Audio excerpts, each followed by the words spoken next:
তো সোহাগ কিসের কাজ করো? এই যে 4 dB মিটার বক্সের কাজ করছি। ও আচ্ছা আচ্ছা, ওইগুলো আর্থিং তার ওটা কত আরএম আর্থিং ওই কেবলটা? এটা ওই 6 এর সাথে 2.5 দেওয়া আছে আর কি। 2.5 দেওয়া আছে প্রত্যেকটা এসডিবি। প্রত্যেকটা এসডিবি। এখান থেকে কয় তলা পর্যন্ত কন্ট্রোল করা হবে? এটা হচ্ছে 10 তলায় 10 তলা সহ 15 তলা পর্যন্ত কন্ট্রোল করছে, 6টা ফ্লোর। ও আচ্ছা আচ্ছা, এখানে কয়টা মিটার আছে টোটালে? 18টা মিটার।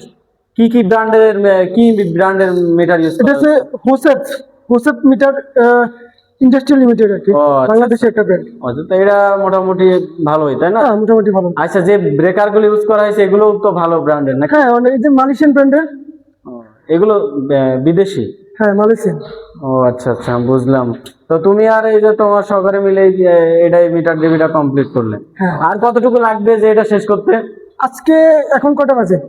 4টা বাজে, হয়তো 5টা 5:30 দিন শেষ হয়ে যাবে। তুমি তো দেখি যে আরো সাব স্টেশনের কাজগুলো করো, তাই আজকে মিটারের কাজ করছো, লোকজনের শর্ট নাকি? না শর্ট বলতে এই একটু গুরুত্বপূর্ণ আর কি, যেহেতু হ্যান্ডওভার সাইট দ্রুত কাজটা উঠানোর জন্য হচ্ছে যে মিটার বক্সের কাজটা করা। ও আচ্ছা, সাব স্টেশনে যে একটা সমস্যা হয়েছিল ওটা কি দেখছিলা, পরে ঠিক করছিলা ওইটা? ওইটা না, ওইটা দেখা হয় নাই। আগে মিটার বক্সটা শেষ করবো, তারপর হচ্ছে যে সাব স্টেশনের আচ্ছা ঠিক আছে, তাহলে সাব স্টেশনের কাজটা একটু ঠিক করে দিও, হ্যাঁ, যেখানে যা সমস্যা আছে ওটা একটু ঠিক করে দিও। আচ্ছা ঠিক আছে। আচ্ছা ঠিক আছে, তাহলে কাজ করো মন দিয়ে তোমরা, পরে কথা হবে আবার।